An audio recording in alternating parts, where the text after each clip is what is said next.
welcome back to my YouTube channel. My name is Beta Osiki. If this is the first time here, consider subscribing because I make tutorial videos like this. So today's video is going to be about how to make a pleated skirt. What's interesting about this pleated skirt is that it's a box pleat, and also I love the waistband. So I'm going to show you in this video how I made this and also achieve this waistband that could be tied on the back and at the front. So to learn this, keep watching.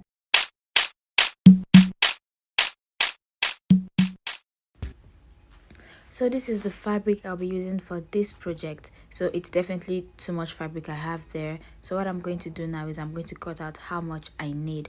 But how do you know how much you need? So you do that by multiplying your waist measurement by 3. Whatever your waist measurement is, you multiply it by 3, and then whatever that gives you, you cut out by the length which you want. So my waist measurement was 25, and then I multiplied by 3. Unfortunately, the fabric was exactly that measurement, so all I needed to do was to cut out my length, which was 20.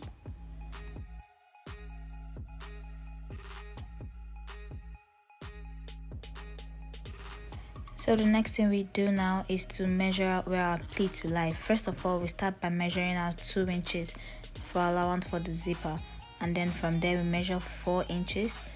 Then we measure 2 inches again, which is going to be the space between the box pleats. And from here we just keep measuring 2 and 4, 2 and 4. So now this depends on how big you want the plate to be. If you want the plate to be bigger, you could use 6, but then the other number is going to be 6 and 3. So whatever number you're using, this number is going to be half of it. So it's going to be the big number and then half of the big number.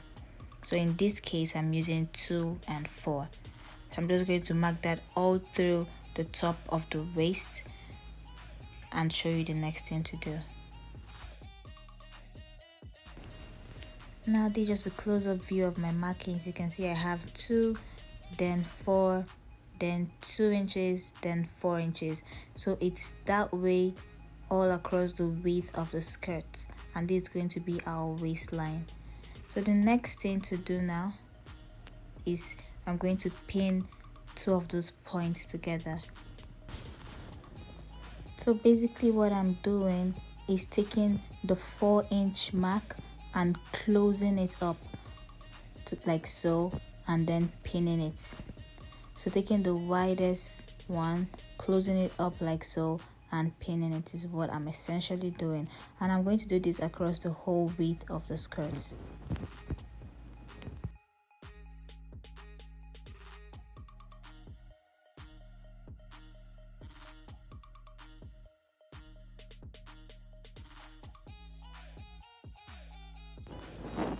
Finished pinning, and this is what it looks like on the front, and this is what it looks like on the back. So basically I have a box pleat in front and an inverted pleat at the back. So the next thing I'm going to do now is replace those pins with stitches. So what I mean by this is I'm basically going to take out the pin and then just sew 1/2 inch downwards so that it can hold this firm. For some reason this makes it more fitted at the waistline, and I like how it always makes it look, so that's why I do this. You do not have to do this, you can just go ahead and skip this step, but I like to do this step. So you basically repeat that all through the waist of the skirt. Take out all the pins and replace them with 1/2 inch stitches.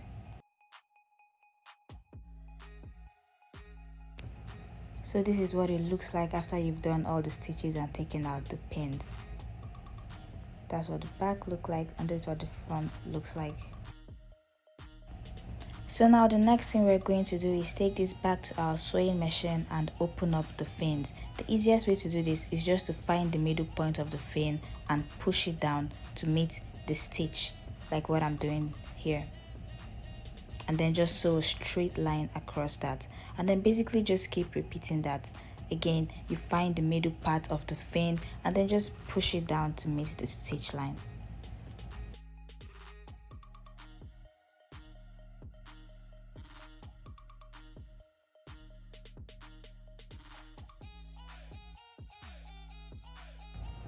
So after stitching it down, this is what it should look like. You see our skirt's already coming up.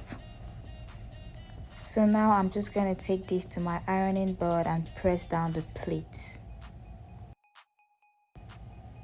So this is what it should look like when you are done pressing. Now pressing depends on your personal preferences. Personally, I like to see all those lines go straight down all the way to the bottom. You don't have to do this. You can decide to just press the top part so that it lays flat, or you can decide to actually make the pleats go all the way down depending on what you want. So next thing I'm going to do now is check my waist measurement. So I check that by measuring out my waist measurement on the waist part of the skirt. So my waist, like I said before, is 26. So I'm going to measure that out, make sure it's 26, and make sure it has at least 3 inches of allowance for the zipper. So if you have more than that, if you have more than 4 inches, then you can trim it. But if you have less than that, then there's trouble in paradise. So now, just to double check and know exactly where you'll be placing your zipper, you fold it into 2 and divide your waist measurement by 2, and then place it there to know exactly where you're going to start your zipper stitch from. You might have to keep adjusting it to get the perfect point.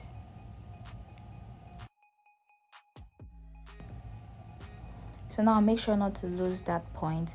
Bring it over to your machine and then place it at exactly that point we just measured out.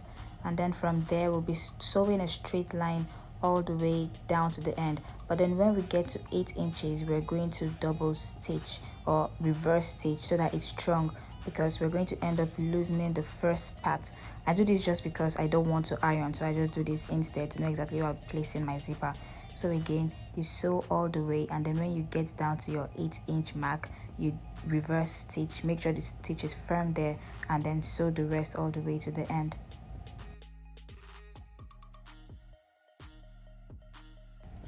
So next, I just finger press this so that I know exactly where to place my zipper. You don't have to do this, you can actually just iron this down, but I like to finger press it because it saves my energy and it achieves the same result. Then the next thing you're going to do after that is just loosen the stitch up to the 8-inch mark that we had before. You're going to know you've gotten to the 8-inch mark when it's harder to lose. So just lose it up to that point and then take out the extra threads that's there so it's neat.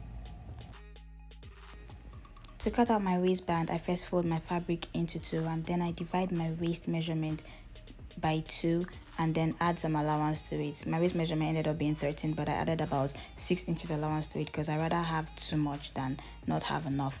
So next thing is the thickness or the width of the waistband. I'm using 7 inches because I want it to end up being 3 inches wide or 3 inches thick. So 7 inches is what I'm going to use because 3 times 2 plus 1 inch allowance, so that gave me 7. So now if you want yours to be 4 inches thick, that means you're going to have to make it 9 inches. So 4 times 2, 8 plus 1 inch allowance. So whatever you want to do, make sure you multiply it by 2 and add 1 inch allowance, half for the top and half for the bottom, and then you cut.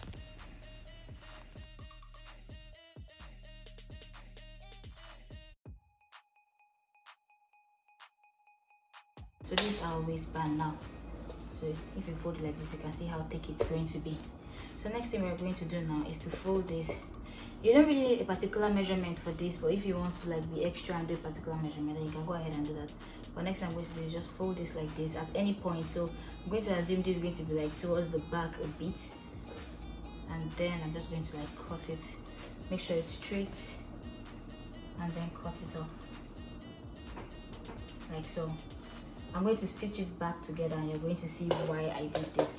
So now I'm going to put this aside and then come back here. So next thing I'm going to do is to cut out the ropes for the waistband. So I want these to measure 25 inches each. So I'm going to have 2 and I want each of them to be 25 inches. So I'm just going to go ahead, fold my fabric into 4 so I can cut both of them at once, and then measure out 25 inches, since that's the length, by 2.5 inches. So 25 by 2.5 inches is what I'm going to measure out, and then cut for the ropes. And don't forget this is folded into 4, so when opened each block is going to be 5 by 25 inches.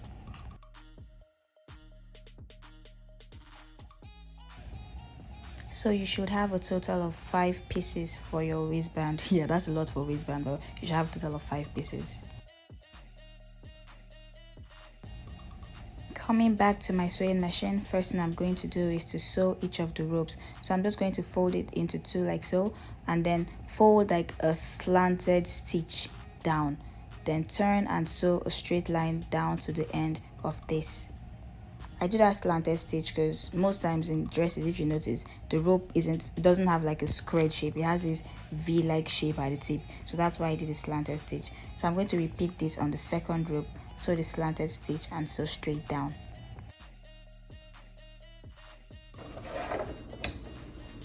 So now the next thing we're going to do is to just split this so we have 2. So what I'm going to do next, so this is the next thing we're doing, trimming off this part, the V part, yeah, and then just notching it a bit, and then we're going to turn this inside out. So now turning this, you can use anything to be honest, but this is big enough for me to not need anything, so I can try to just use my scissors, but very careful so you don't make a hole in your thing. But because it's so big, I can literally use anything. And this is my rope.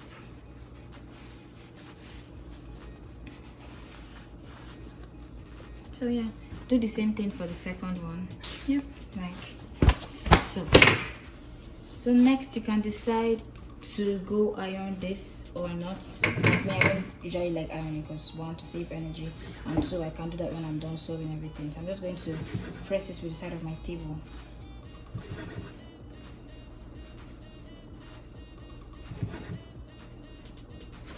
And then I'm going to iron at the end of the day. So I just like to press it out of my table and iron at the end of the day. So this is for the second one. Next, we are going to join all 5 pieces of the waistband together. So the first 2 pieces I have already sewn, but I'm still going to join it alongside the remaining 3 pieces. So first of all, arrange it the way you cut it. And next, take one of the ropes which has been already sewn and place it like you see me do. Then you flip the other side of the waistband and put it on top like so, and then pin to hold it firm. Then we do the same thing for the other side. Place the rope. When placing the rope, don't place it all the way down. Make sure you leave over 1/2 inch of allowance so that it's going to make stitching it easier, and then you pin. So what I'm going to do now is to bring my machine and then sew a straight line, just a straight line down there, so I can hold these 3 pieces together, so the waistband is going to be like a straight piece. Take out the pin as you sew so you don't break your needles. And then I'm going to repeat this on the other side, same thing, just sew a straight line down.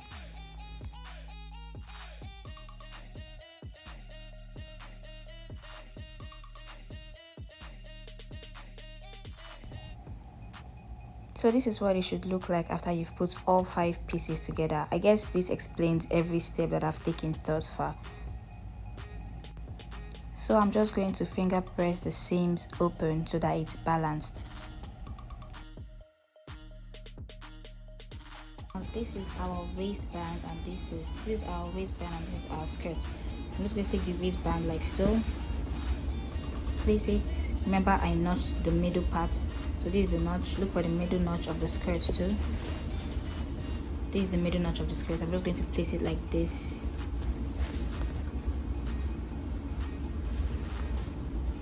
Place it like so. Pin it. Pin this down and then walk it through. So mind you, this part is down and this part is the free part. This part is the free part, and then this rope thingy is down. So right now I'm working with the free zone. We're placing the right side of the waistband to the wrong side of the skirt. So I'm just going to work this like so.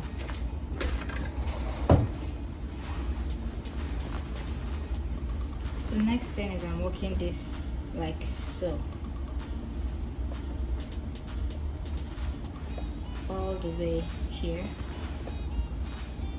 to the end. You can pin as you go, but I just really need to see where I need to start from. That's why I'm doing this. So I can see that I need to start from here. So I'm just going to put it in, feed it into my machine and start sewing. So the reason I notched this and placed the notch against each other was so that I know where to start sewing after I've worked it back. So right now I'm just going to sew the waistband, so straight line all through to hold the waistband to the skirt.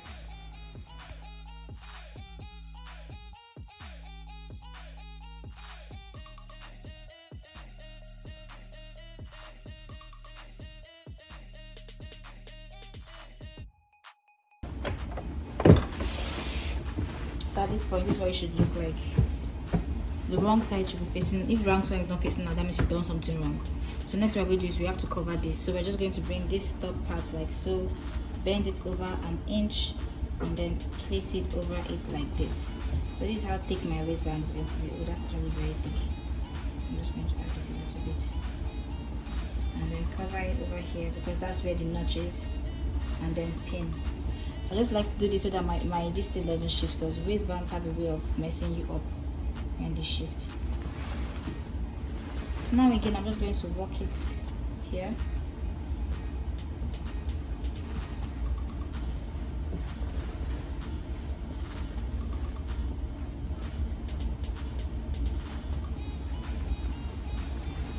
So now you can pin this as you go if you want, or you can just sew freehand, but I'm going to pin it.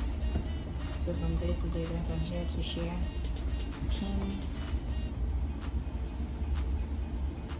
just to make my sewing easier. And from here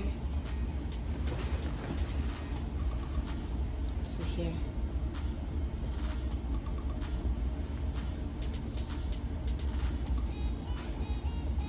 Yep.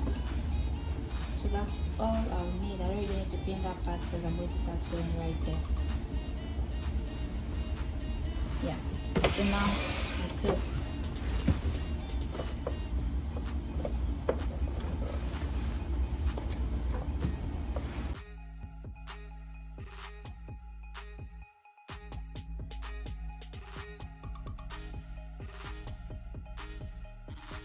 And then just sew at the tip, like very close to the edge. Make sure this is out of the way when you're sewing.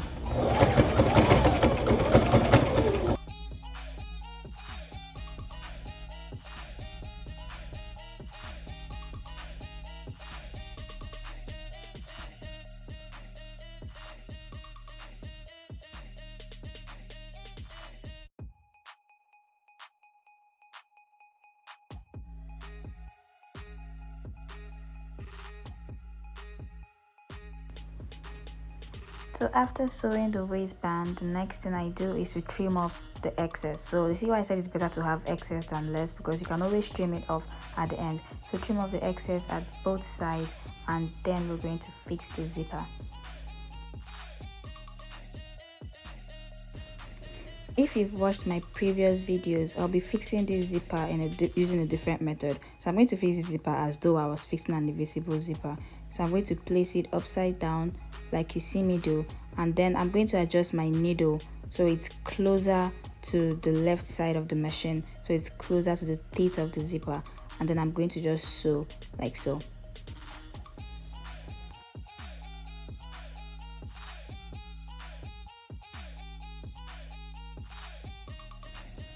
If you would like a more detailed video on how I fix zippers using different methods, just let me know in the comment section and I'll make an entirely different video about that.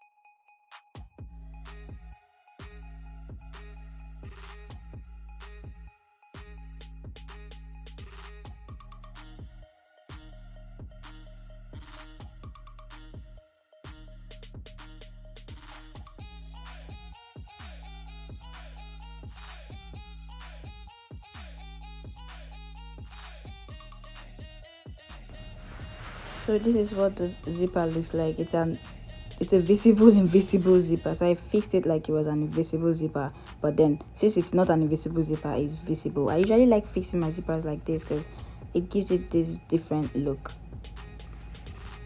So we're almost done with this skirt. So next thing I'm going to do is just fold the hem. So I'm going to fold the hem by folding the bottom part of the skirt twice. So now, depending on how much allowance you left for this, I left 1.5 inch allowance. That's why my hem is small, but you can always make your hem bigger or smaller depending on how much allowance you left for this. So lastly, I'm just going to go ahead and iron this so it looks neat, and we're done.